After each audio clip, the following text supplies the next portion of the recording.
నమస్కారం, నేటి సిటీ న్యూస్కి స్వాగతం. నా పేరు అసీం. ముందుగా హెడ్లైన్స్.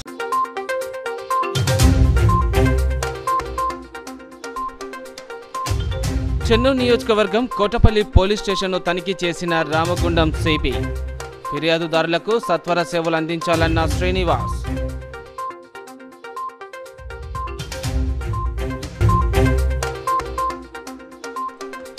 మంచిర్యాల నియోజకవర్గంలో ముందస్తు బతుకమ్మ సంబరాలు. ఆటపాటలతో హోరెత్తించిన విద్యార్థులు, మహిళలు.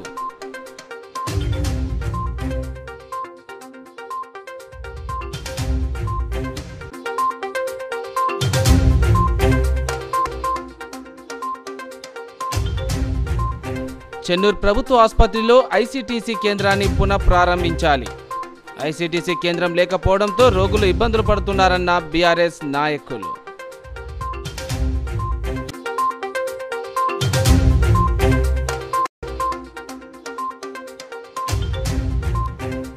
డిఎస్సి 2024 ఫలితాలను విడుదల చేసిన ముఖ్యమంత్రి రేవంత్ రెడ్డి.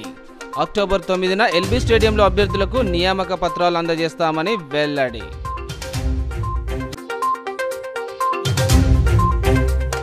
చెన్నూరు నియోజకవర్గం కోటపల్లి పోలీస్ స్టేషన్ను రామగుండం పోలీస్ కమిషనర్ శ్రీనివాస్ ఆకస్మికంగా తనిఖీ చేసి రికార్డులు పరిశీలించారు. సిబ్బంది పనితీరు, ఫిర్యాదుదారుల పట్ల వారు ప్రవర్తిస్తున్న తీరు తదితర వివరాలను అడిగి తెలుసుకున్నారు. సిబ్బంది పనితీరు, ఫిర్యాదుదారుల వారి పట్ల ప్రవర్తిస్తున్న తీరు వంటి వివరాలను అడిగి తెలుసుకున్నారు. Law and order, record maintenance, విచారణలో అధికారుల పనితీరు తెలుసుకోవడానికి ఒక వివరణాత్మక తనిఖీ చేయడం జరిగిందని సిపి తెలిపారు. డీజీపీ కార్యాలయం నుంచి ఇటీవల రామగుండం పోలీస్ కమిషనరేట్కు 3 అవార్డులు రావడం జరిగిందని తెలిపారు. పనితీరులో అధికారులు స్టాండర్డ్స్ మెయింటైన్ చేస్తే అవార్డులు ఖచ్చితంగా వస్తాయని తెలిపారు. ఇటీవల నిర్వహించిన లోక్ అదాలత్ ద్వారా కమిషనరేట్ పరిధిలో 1000కి పైగా కేసులు పరిష్కరించబడ్డాయని తెలిపారు. ఇన్వెస్టిగేషన్లో సిబ్బందికి శిక్షణ తరగతులు నిర్వహించి కేసులు త్వరితగతిన ఛేదించడానికి అవసరమయ్యే నైపుణ్యంను అధికారులలో పెంపొందించడం జరుగుతుందని తెలిపారు.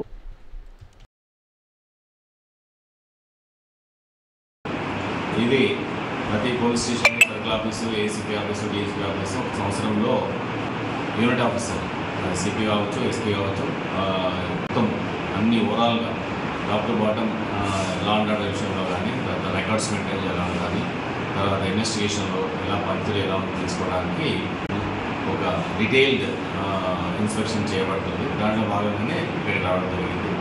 ఇక్కడ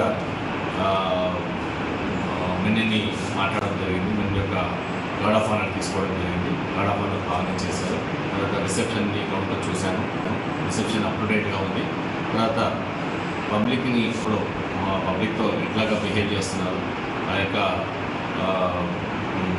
గ్రీవెన్స్ని, వాళ్ళ యొక్క బాధని ఎలా తీసుకొని తర్వాత సింపథెటిక్గా, ఎంపథెటిక్గా, ఇమ్మీడియట్గా కేసు రిజిస్టర్ చేయడము, రిసీట్ ఇవ్వడము ఇవన్నీ చేస్తున్నారు.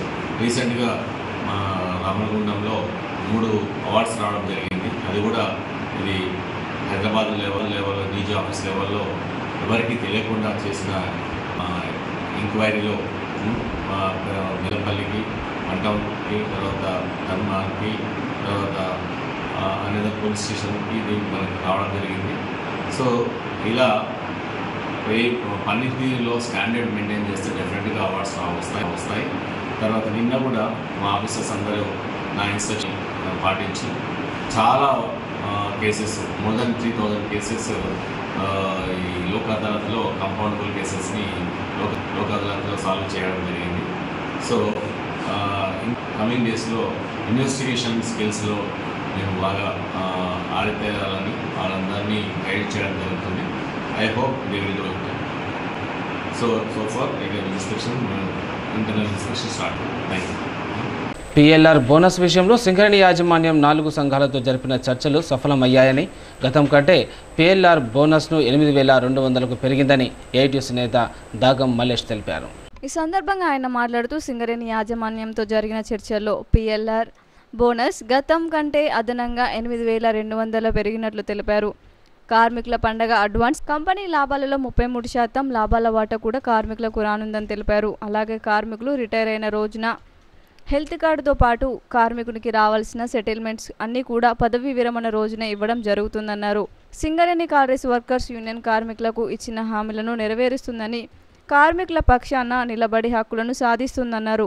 వెంకటస్వామి, మినుగుల లక్ష్మీనారాయణ, రాజశేఖర్ తదితరులు పాల్గొన్నారు. నిన్న జరిగినటువంటి చర్చలలో మరి పిఎల్ఆర్ బోనస్ సాధించుకోవడం జరిగింది. మరి గత సంవత్సరం 85,000 తీసుకున్నటువంటి పిఎల్ఆర్ బోనస్ ఈ సంవత్సరము మరి 93,700 రూపాయలు మరి తీసుకోవడం జరుగుతూ ఉన్నది. ఇది కార్మికుల ఘన విజయం. ఇది చాలా కార్మికులందరూ కూడా సంతోషపడుతూ ఉన్నారు. మరి అట్లాగే ఈ యొక్క ఏఐటీసీ పట్ల ఆదరణ పెరుగుతూ ఉన్నది. మరి పండుగ సందర్భంగా కార్మికులకు అడ్వాన్స్ కూడా తీసుకోవడం జరుగుతూ ఉన్నది. లాభాల్లో వాటా కూడా తీసుకోవడం జరుగుతూ ఉన్నది. మరి ఈ యొక్క అన్నిటికి కూడా ఏఐటీసీ ముందుండి కార్మికులకు మంచి ఒప్పందాలు చేసుకోవడం జరుగుతూ ఉన్నది. అట్లాగే రిటైర్మెంట్ అయినటువంటి రోజుల్నే మరి మెడికల్ మరి హెల్త్ కార్డు కూడా ఇవ్వడం జరిగింది. మరి అట్లాగే ఇంతకుముందు చూసుకుంటే హెల్త్ కార్డు కోసము మరి ఆఫీసుల చుట్టూ తిరిగినటువంటి పరిస్థితులు ఉండే. కానీ ఈ రోజు చూసుకుంటే రిటైర్మెంట్ అయినటువంటి రోజుల్నే మరి హెల్త్ కార్డు తీసుకోవడం అనేది కూడా మరి ఏఐటీసీ యొక్క కృషి ఫలితమని మరి తెలియజేస్తా ఉన్నాం. యొక్క బోనస్ సాధించుకున్నటువంటి అందరికి కూడా కార్మికులకు ఘన విజయం ఇది. కాబట్టి కార్మిక సోదరులందరూ కూడా మరి ఏఐటీసీని ఆదరిస్తారని మరి తెలియజేస్తూ కూడా మనం అర్థం చేసుకోవాల్సిన అవసరం ఉంది. సార్, ఏదేమైనా నిన్న జరిగిన చర్చలలో 4 సంఘాలు పాల్గొని మరి ఒక అగ్రిమెంట్ చేయడం శుభ సంతోషం. కార్మికులు కూడా సంతోషంగా ఉన్నారు. ఎప్పుడైనా కూడా ఏఐటీసీగా మనం ఏదైతే కార్మికులకు హామీలు ఇస్తామో వాటిని సాధించుకోవడంలో ముందున్నామనే విషయాన్ని గుర్తు చేస్తూ, అదే పదవి విరమణ పొందిన కార్మికుల గతంలో మరి సెటిల్మెంట్ కానీ హెల్త్ కార్డు కానీ ఇవ్వడంలో నానా ఇబ్బందులు పడ్డారు. దీని విషయంలో మన సీతారామయ్య గారు, రాజ్కుమార్ గారు, ఏఐటీసీ నాయకత్వం చర్చించి ఈ మెడికల్లో మరి దిగిపోయిన రోజే ఇవ్వాలని యాజమాన్యంతో చర్చించినప్పుడు తప్పకుండా ఇస్తామన్నారు జరిగింది. కాబట్టి ఇది ఏఐసిటి కృషి ఫలితంగానే ఈరోజు హెల్త్ కార్డు కార్మికులు రిటైర్మెంట్ అయిన రోజు ఇవ్వడం కోసమే జరిగిందనే విషయాన్ని కూడా జ్ఞాపకం చేసుకోవాల్సిన అవసరం ఉంది. సరే, ఇంకో విషయానికి గిట్ట మనం పోయేది ఉంటే ఈరోజు మనము పండుగ అడ్వాన్స్ తీసుకుంటున్నాం. పండుగ సందర్భంగా మరో విధంగా చూసేది ఉంటే మనకు లాభాల్లో వాటా దీన్ని కూడా మనం 33% సాధించుకుందాం.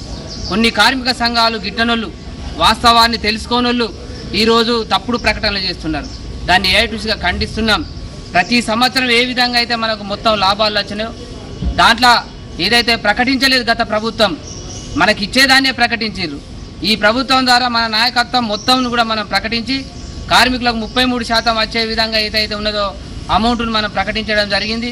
దీన్ని జీర్ణించుకోలేక, వాస్తవాలు కార్మికులకు చెప్పలేక తప్పుతోవ పట్టించి కార్మికులను తప్పుతోవ బట్టి ఆ నునికి కోసం చేస్తున్నారు. కాబట్టి కార్మిక వర్గం ఇలాంటి తప్పుడు మాటలను నమ్మద్దని సింగరేణి కాలనీస్ వర్కర్స్ యూనియన్ చేసేది చెప్తుంది, అయ్యే పనే చేస్తుంది. ఏదైనా కూడా క్రమ పద్ధతిలో.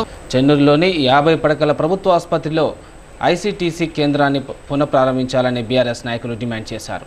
ఆసుపత్రిలో వైద్యాధికారులకు వినతి పత్రం అందజేసిన అనంతరం వారు మాట్లాడారు.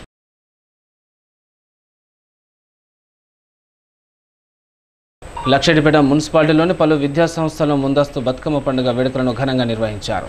తీరొక్క పూలతో బతుకమ్మను పేర్చి ఆటపాటలతో హోరెత్తించారు. ఈ సందర్భంగా పలువురు మాట్లాడుతూ తెలంగాణ సంస్కృతి సాంప్రదాయాలకు పట్టుగొమ్మగా నిలిచి విశ్వవ్యాప్త ఖ్యాతిని ఆర్జించింది బతుకమ్మ పండుగ. తెలంగాణ ఆడపడుచులు అందరూ ఎంతో సంబరంగా జరుపుకునే ఈ వేడుక ప్రకృతిని ఆరాధిస్తూ అనుబంధాలను గుర్తు చేస్తూ తెలంగాణ సాంస్కృతిక వారసత్వాన్ని చాటి చెబుతుంది. బతుకమ్మ పండుగను అద్భుతమైన పూల ఉత్సవంగా ప్రకృతిని పూజించే పండుగగా జరుపుకుంటాం. 9 రోజులు పాడి ఆడి అత్యంత భక్తి శ్రద్ధలతో గౌరీదేవిని పూజించి అందరూ సుఖ సంతోషాలతో సుభిక్షంగా ఉండాలని కోరుకుంటాం. 9 రోజుల పాటు సాగే ఈ బతుకమ్మ పూల పండుగ ఎంగిలి పూల బతుకమ్మతో ప్రారంభమై సద్దుల బతుకమ్మతో ముగుస్తుంది. అశ్వయుజ అమావాస్య నాడు ఎంగిలి పూల బతుకమ్మతో ప్రారంభమయ్యే ఈ సంబరాలు 9 రోజుల పాటు జరుగుతాయి. ఈ కార్యక్రమంలో కృష్ణవేణి పాఠశాల ప్రిన్సిపల్ సిందం చంద్రశేఖర్, వాగేశ్వరి కళాశాల ప్రిన్సిపల్ అప్పని లక్ష్మణ్ మరియు డైరెక్టర్లు, ఉపాధ్యాయులు, విద్యార్థులు తదితరులు పాల్గొన్నారు. డిగ్రీ కళాశాల చదువుకుంటున్నాను. ఈరోజు మా వాగేశ్వర జూనియర్ డిగ్రీ కళాశాలలో బతుకమ్మ పండుగ జరుపుకుంటున్నాము. బతుకమ్మ పండుగ జరుపుకోవడం, అది మా కాలేజ్లో జరుపుకోవడం నాకు ఎంతో ఆనందంగా ఉంది. అలాగే ఈరోజు మా కాలేజ్ మెంబర్స్ అందరూ కూడా చక్కగా రెడీ అయ్యి బతుకమ్మని పేరించి ఇక్కడికి వచ్చి ఆనందంగా బతుకమ్మ జరుపుకోవడం ఎంతో ఆనందంగా ఉంది. బతుకమ్మ అంటేనే మన తెలంగాణలో జరుపుకునే బతుకమ్మ. ఇది 9 రోజుల పాటు జరుపుకుంటారు. అలాగే ఈ బతుకమ్మ మా కాలేజ్లో వాగేశ్వర జూనియర్ అండ్ డిగ్రీ కళాశాలలో జరుపుకోవడం ఎంతో సంతోషంగా ఉంది. ప్రతి సంవత్సరంకి ఒకసారి వచ్చే బతుకమ్మ ప్రతి సంవత్సరం ఒకసారి మా కాలేజ్లో జరుపుకుంటాము. ఇలా జరుపుకోవడం అనేది మాకు ఎంతో ఆనందకరంగా ఉంది. అలాగే మా సార్స్ అందరూ కూడా సహకరించి మాకు బతుకమ్మ పండుగ జరిపిస్తున్నందుకు ఎంతో ఆనందంగా ఉంది. ముందుగా అందరికీ సద్దుల బతుకమ్మ మరియు దసరా శుభాకాంక్షలు. సద్దుల బతుకమ్మను మొదలుకొని శాతవాహన క్యాలెండర్ ప్రకారం పితృ అమావాస్య నుంచి 9 రోజులు జరుపుకుంటారు. సద్దుల బతుకమ్మను సందర్భంగా చాలా కథలు చెప్తూ ఉంటారు. ఉదాహరణకి ధర్మాంగుడు అనే రాజుకు చాలామంది కుమారులు ఉంటే అతను అందరూ చనిపోతారు. వాళ్ళు ఆ దంపతులు దుఃఖంలో లక్ష్మీదేవత మా కడుపులో పుట్టాలని కోరుకుంటారు. సో ఆ లక్ష్మీదేవి పుట్టిన తర్వాత అక్కడికి వచ్చిన రాజులందరూ నువ్వు నిండు నూరేళ్ళు చల్లగా జీవించమ్మా అని దీవిస్తూ ఉంటారు. సో కడుపులో పెరుగుతుంది ఆడబిడ్డ అని తెలిసి భయపడే ఈ రోజులలో ఈ బతుకమ్మను మనం ఇంత గ్రాండ్గా సెలబ్రేట్ చేసుకుంటున్నందుకు మనం ఈ విషయం గమనించాలి. అండ్ మా కళాశాలలో ఇలాంటి ఈ బతుకమ్మని బతుకమ్మ సెలబ్రేషన్స్ జరుపుకుంటున్నాం. బతుకమ్మలు అన్ని రకరకాల బతుకమ్మని పేర్చాము. ఈ బతుకమ్మని 9 రోజుల సద్దుల బతుకమ్మగా జరుపుకుంటాము.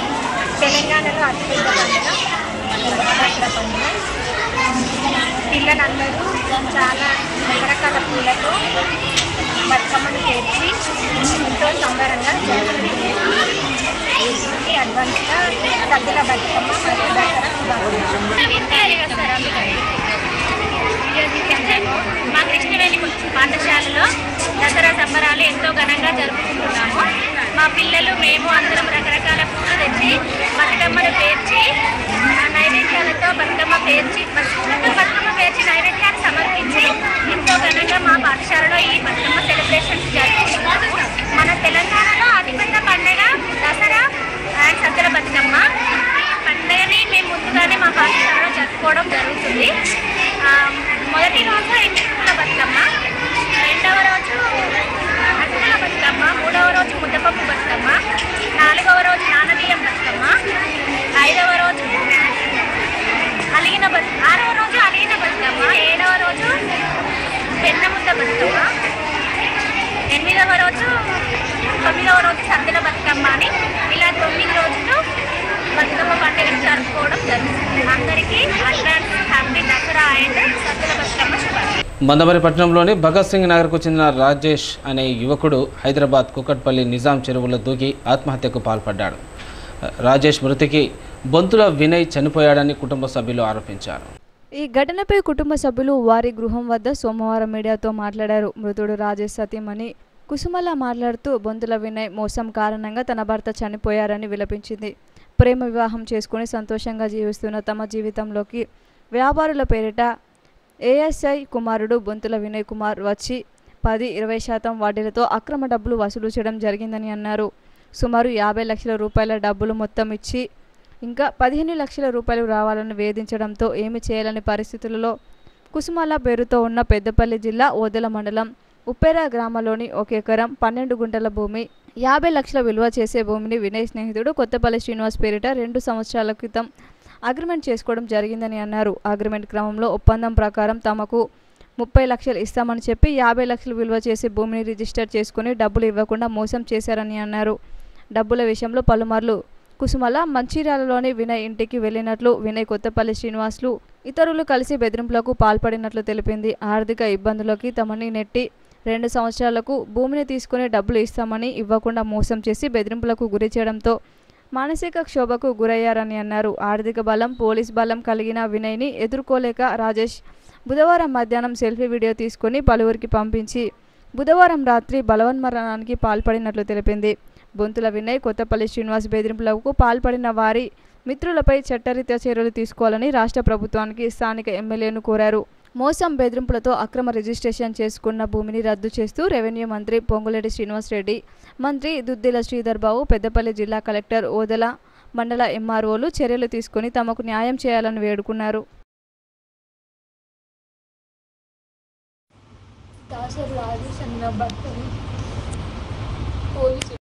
అతని స్నేహితుడు మా దగ్గర మమ్మల్ని మోసం చేసి మమ్మల్ని హరాస్ చేసి మా ల్యాండ్ రాపించుకొని మాకు డబ్బులు ఇస్తా అని చెప్పి మా భర్తను చాలా హింసించి అంతా చేశాడు. మాకు డబ్బులు ఇవ్వలేదు, మా ల్యాండ్ మొత్తం తీసుకున్నాడు, ఇంకా మమ్మల్ని హరాస్ చేస్తూనే ఉన్నాడు. అక్టోబర్ 7న సింగరేణి కార్మికులకు యాజమాన్యం లాభాల వాటాను చెల్లించనుందని ఏఐటీయూసీ కేంద్ర కార్యదర్శి అక్బర్ అలీ తెలిపారు. అక్టోబర్ 7న సింగరేణిలో పనిచేస్తున్న కార్మికులకు లాభాల వాటాను యాజమాన్యం చెల్లించనున్నదని AITUC central secretary Akbar Ali అన్నారు. మందమరి ఏరియాలోని రామకృష్ణపూర్ ఉపరితల గనిలో ఏర్పాటు చేసిన సమావేశంలో ఆయన మాట్లాడారు. గత కొన్ని సంవత్సరాలుగా కంపెనీకి వచ్చిన వాస్తవ లాభాలను కార్మికులకు వివరిస్తూ కొత్త ప్రాజెక్టులకు వచ్చిన లాభాల్లో ఖర్చులను తీసిన అనంతరం మిగిలిన నెట్ ప్రాఫిట్ నుండి 10% నుండి 33% వరకు లాభాల వాటాను పెంచుతూ కార్మికులకు సగటున 1,90,000 రూపాయలు వస్తాయని వివరించారు. అంతేకాకుండా కాంట్రాక్ట్ కార్మికులకు లాభాల వాటాలు 5,000 రూపాయలు చెల్లించడానికి యాజమాన్యంతో చర్చించి ఒప్పించడం జరిగిందని తెలిపారు. లేనిపోని అపోహలను సృష్టించి కొన్ని సంఘాలు కార్మికులను అయోమయానికి గురి చేస్తున్నాయని, కార్మికుల సంక్షేమం కొరకు ఎప్పుడు ఏఐటీయూసీ పోరాటాలు చేస్తుందని గుర్తు చేశారు. ఈ సమావేశంలో fit secretary Ramakrishna, assistant fit secretary Raj Kumar, నాయకులు వెంకటేశ్వర రెడ్డి, రాజేశ్వరరావు, బాలరెడ్డి తదితరులు పాల్గొన్నారు. రకరకాలుగా ప్రచారం చేయడం జరుగుతుంది. ఏఐటీయూసీని బదనాం చేయడానికి, అంటే మొన్నటి వరకు గుర్తింపు సంఘంగా పత్రం రాలేదు కాబట్టి అందరు బాయిల మీద తిరిగిండ్రు, ఎవరికి వాళ్ళు చెప్పుకోవడం జరిగింది. కానీ గుర్తింపు పత్రం వచ్చిన తర్వాత గుర్తింపు సంఘం లేకపోతే ప్రాతినిధ్య సంఘాల ద్వారానే ఏదైనా మాట మంచి ఒప్పందాలు జరుగుతాయి. అదే రకంగా ఈ లాభాల వాటా కూడా ముఖ్యమంత్రి గారు గుర్తింపు ప్రాతినిధ్య సంఘాలను పిలిచి ప్రకటించడం జరిగింది. 33% వాటా ఇస్తే ఇక దాన్ని రకరకాలుగా ప్రచారం చేస్తూ తక్కువ వచ్చిందని చెప్పేసి 16.9% వచ్చిందని చెప్పేసి 33% రాలేదని చెప్పేసి ప్రచారం చేస్తుంది. సరే, ప్రతిపక్షాలు అనేటివి వాళ్ళ ఉనికి కోసం చేస్తే కానీ కార్మికులు వాస్తవం గమనించాలి. లేకపోతే ఏమైతే గతంలో పెన్షన్ అట్నే పోయింది, మనం పెన్షన్ పోగొట్టుకున్న వాళ్ళం మళ్ళీ తర్వాత సమ్మె చేసి సాధించుకున్నాం. కాబట్టి అటువంటి హక్కులు పోయే పరిస్థితి వస్తుంది. వాస్తవ లాభాలు గతంలో ప్రకటించకపోయేది. ఈసారి ముఖ్యమంత్రి గారు ఏం చేసిండ్రు, అసలు లాభాలు ఎంత వచ్చినాయా అని చెప్పేసి మొత్తం లాభాలు ప్రకటించి అందులో నుంచి 33% ఇవ్వడం జరిగింది. అంతకుముందు 10 సంవత్సరాలు టీఆర్ఎస్ టీబీజీ కేసు ఉన్నప్పుడు ఏం చేసేది, ఎక్కడికెక్కడి కోతలు పెట్టేసి ఇవే లాభాలని చెప్పేసి దాని నుంచి ప్రకటించడం జరిగింది. దానివల్ల కార్మికులు అది కరెక్టే అనుకున్నారు. కానీ గత సంవత్సరమే మనకు తెలుసు 2% సిఆర్ఎస్ఆర్ నిధులని 82 కోట్లు కేటాయిస్తే ఆ 82కు 2% అంటే ఎంత రావాలా, 4,000 కోట్లు రావాలా. కానీ ఎంత చేసిండ్రు, 2,000 అని ప్రకటించిండ్రు. మరి మోసం కదా. అంటే మోసం చేసిన వాళ్ళని నమ్ముదామా, వాస్తవాలు చెప్పిన వాళ్ళని నమ్ముదామా? కాబట్టి వాస్తవంగా వచ్చిన లాభాల నుంచి 33% మనకు రావడం జరిగింది. అది ప్రకటించడం జరిగింది. అందరు కార్మికులకు వస్తుంది అది. అదే రకంగా నిన్ననే చర్చలు జరిగినాయి. దాదాపు మేనేజ్మెంట్ అసలు దిగిరాని పరిస్థితులలో 85,000 ఇస్తామంటే మన వాళ్ళు 1,00,000కు పెట్టిండ్రు, 1,25,000కు వచ్చిండ్రు. అక్కడ కొన్ని సందర్భాల్లో మరి బహిష్కరణ కూడా జరిగింది చర్చలు. తర్వాత చివరికి లాస్ట్కు 93,750 రూపాయలు పెంచడం జరిగింది. మరి ఏదైనా ఉంటే మనం చెప్పినాం 1,00,000 రూపాయలని చెప్పినాం. సరే 1,00,000 రాకపోవచ్చు. మనం ఏం చేస్తాం, ఒప్పందాలు చేసేటప్పుడు ఒక 10-20 డిమాండ్లు పెడితే 4-5 వస్తాయి కదా అని చెప్పి పెడతాం. కానీ లేదు మొత్తం తెత్తనే అగ్రిమెంట్ చేయాలి, కార్మికులతో సంతకాలు చేయించుకొని చేయాలంటే ఇక మన జీవితంలో సింగరేణిలో ఏ ఒక్క ఒప్పందం జరిగి ఒక అగ్రిమెంట్ జరిగి మనకి హక్కు వచ్చే పరిస్థితి ఈ రకంగా ఉంటే. మందమరి ఏరియాలోని కాస్పేట 1వ ఇంక్లైన్ గనిలో పనిచేస్తూ ఉద్యోగ విరమణ పొందిన కార్మికులు కళ్యాణం దామోదర్, కొండ కుమారస్వామి చోటనలను గని మేనేజర్ భూశంకరయ్య తోటి కార్మికులు కుటుంబ సభ్యులు శాలువలు పూల మాలలతో ఘనంగా సన్మానించారు. మందమరి ఏరియాలోని కాసిపేట 1వ ఇంక్లైన్లో పనిచేస్తూ సోమవారం ఉద్యోగ విరమణ పొందిన కార్మికులు సపోర్ట్మెంట్ కళ్యాణం దామోదర్, ఎస్జీఎల్ ఆపరేటర్ కొండ కుమారస్వామి, స్వీపర్ చోటన్లను కాసిపేట గని మేనేజర్ భూశంకరయ్య, తోటి కార్మికులు, కుటుంబ సభ్యులు శాలువా, పూలమాలతో ఘనంగా సత్కరించి జ్ఞాపికలు అందజేశారు. ఈ కార్యక్రమంలో గని మేనేజర్ భూశంకరయ్య మాట్లాడుతూ పదవి విరమణ కార్మికులు 3 కంపెనీలో విశిష్ట సేవలు అందించారని కొనియాడారు. విరమణ అనంతరం వారి సుఖ సంతోషాలతో జీవనం కొనసాగించాలని కోరారు. ఈ కార్యక్రమంలో గని manager Bhushankaraiah, AITC branch secretary Daga Mallesh, Meenugu Lakshminarayana తదితరులు పాల్గొన్నారు. ఈ సందర్భంగా వారి శేష జీవితం ఆరోగ్యంగా కుటుంబ సభ్యులతో సంతోషంగా గడపాలని మనస్ఫూర్తిగా కోరుతున్నాం. రిటైర్మెంట్ అనేది సహజం. చాలా సుదీర్ఘ కాలం చేసి క్రమశిక్షణతో రక్షణతో పనిచేసి మన కంపెనీ ఉత్పత్తిలో ఎంతో పాటుపడిన వాళ్ళందరి ఇప్పుడున్న యువ కార్మికులు వారిని స్ఫూర్తిగా తీసుకుని రక్షణతో ఉత్పత్తి సాధించడంలో వారి యొక్క అడుగుజాడల్లో నడిచి మన కంపెనీ అభివృద్ధికి పాటుపడాలని మనస్ఫూర్తిగా కోరుతున్నాం. మరొకసారి ఈరోజు ఉద్యోగ విరమణ చేస్తున్న వారందరికీ శుభాకాంక్షలు తెలుపుతూ వారి శేష జీవితం ఆరోగ్యంగా సంతోషంగా కుటుంబ సభ్యులతో గడపాలని కోరుతూ ముగిస్తున్నాం. రిటైర్మెంట్ అవుతున్నటువంటి కార్మిక సోదరులు వారి శేష జీవితం కూడా సుఖంగా ఉండాలని చెప్పి కోరుకుంటూ ఆరోగ్యపరంగా కూడా మరి ఇప్పటి నుండి మరి చూసుకోవాలి. అదేవిధంగా ఆర్థిక పరంగా కూడా మరి గతంలో చూసుకుంటే మనము ఉద్యోగం చేసినప్పుడు నెల కూడా మన డబ్బులు వస్తాయి. కానీ రిటైర్మెంట్ అయిన తర్వాత మరి డబ్బులు అనేవి రావు. ఉన్న డబ్బులతోనే చాలా చక్కగా మరి ఏర్పాటు చేసుకొని మరి డబ్బు పొదుపు చేసుకొని మరి వారి యొక్క శేష జీవితం సుఖంగా ఉండాలని డిఎస్సి 2024 ఫలితాలను ముఖ్యమంత్రి రేవంత్ రెడ్డి సచివాలయంలో విడుదల చేశారు. 1:3 ప్రతిపాదికన సర్టిఫికెట్ను వెరిఫికేషన్ చేసి అక్టోబర్ 9న ఎల్బీ స్టేడియంలో అభ్యర్థులకు నియామక పత్రాలు అందజేస్తామని ఆయన తెలిపారు. మరో 10 రోజుల్లో డిఎస్సి నియామకాలు పూర్తి చేస్తామని సీఎం రేవంత్ రెడ్డి తెలిపారు. 1:3 ప్రతిపాదిన సర్టిఫికెట్ వెరిఫికేషన్ ఉంటుందని, దసరాలోపు అక్టోబర్ 9న ఎల్బీ స్టేడియంలో నియామక పత్రాలు అందజేస్తామని చెప్పారు. గత ప్రభుత్వం 10 ఏళ్లలో 7,000 టీచర్ పోస్టులతో ఒక నోటిఫికేషన్ ఇచ్చిందని ముఖ్యమంత్రి విమర్శించారు. తమ ప్రభుత్వం 65 రోజుల్లోనే 11,062 టీచర్ నియామకాలు చేపట్టిందని రేవంత్ వివరించారు. టీజీపీఎస్సీ ప్రక్షాళన చేశామని, త్వరలోనే గ్రూప్ 1 పరీక్షలు నిర్వహించి ఫలితాలు వెల్లడిస్తామని అన్నారు.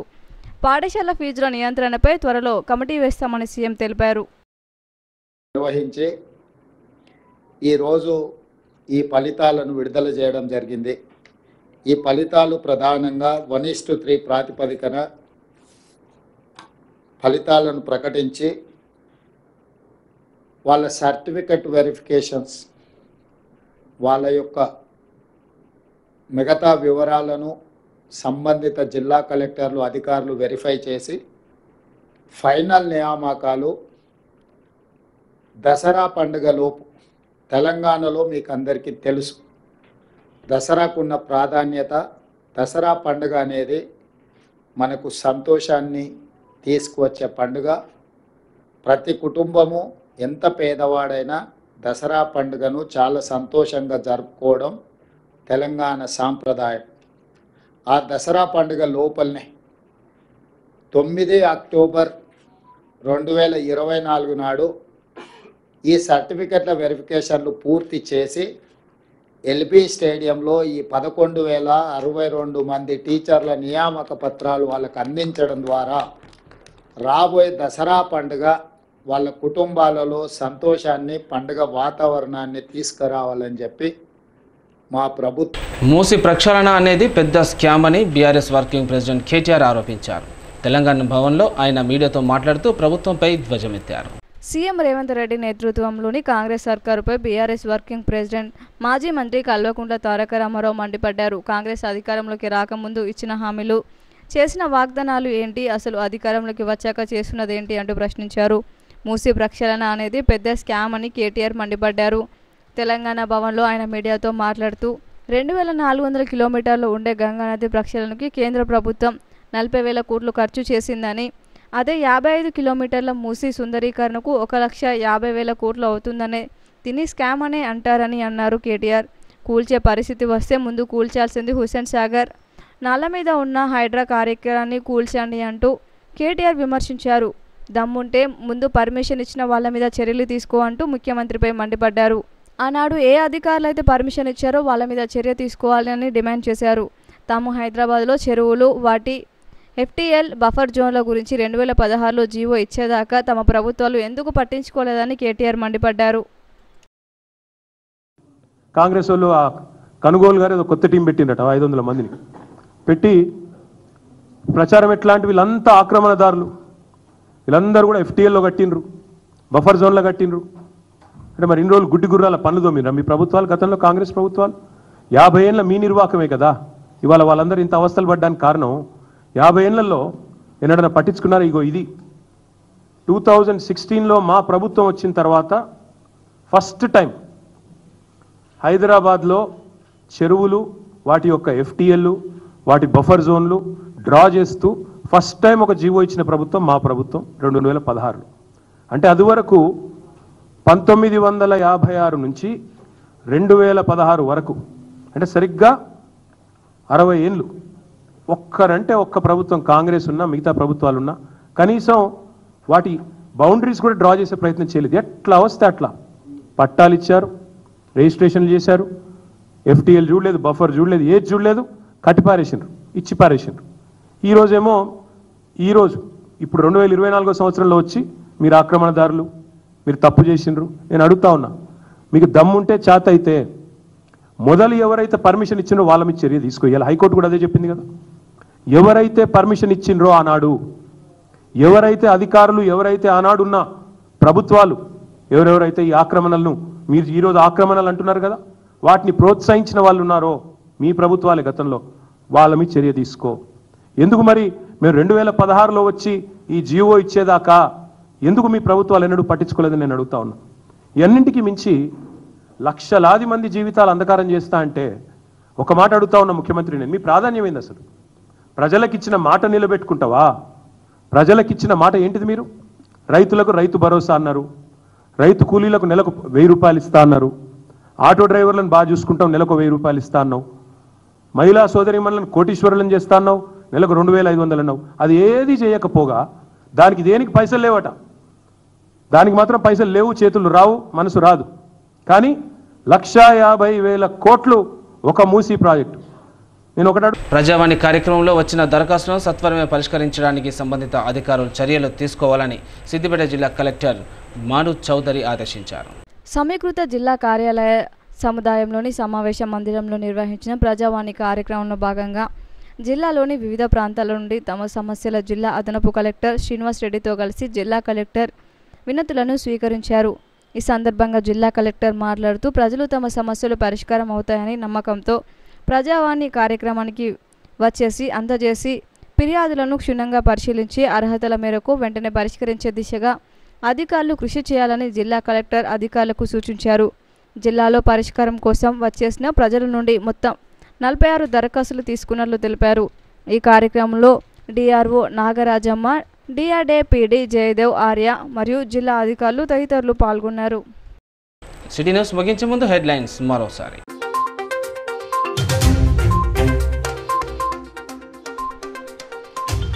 చెన్నూరు నియోజకవర్గం కోటపల్లి పోలీస్ స్టేషన్ను తనిఖీ చేసిన రామగుండం సిపి.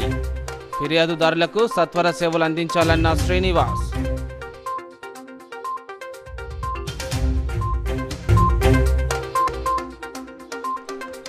మంచిర్యాల నియోజకవర్గంలో ముందస్తు బతుకమ్మ సంబరాలు. ఆటపాటలతో హోరెత్తించిన విద్యార్థులు, మహిళలు.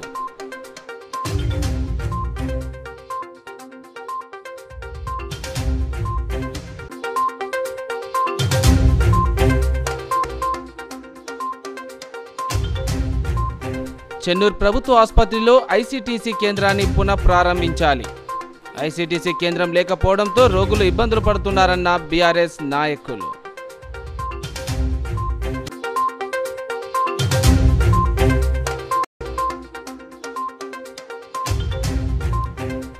డిఎస్సి 2024 ఫలితాలను విడుదల చేసిన ముఖ్యమంత్రి రేవంత్ రెడ్డి. అక్టోబర్ 9న ఎల్బీ స్టేడియంలో అభ్యర్థులకు నియామక పత్రాలు అందజేస్తామని వెల్లడి.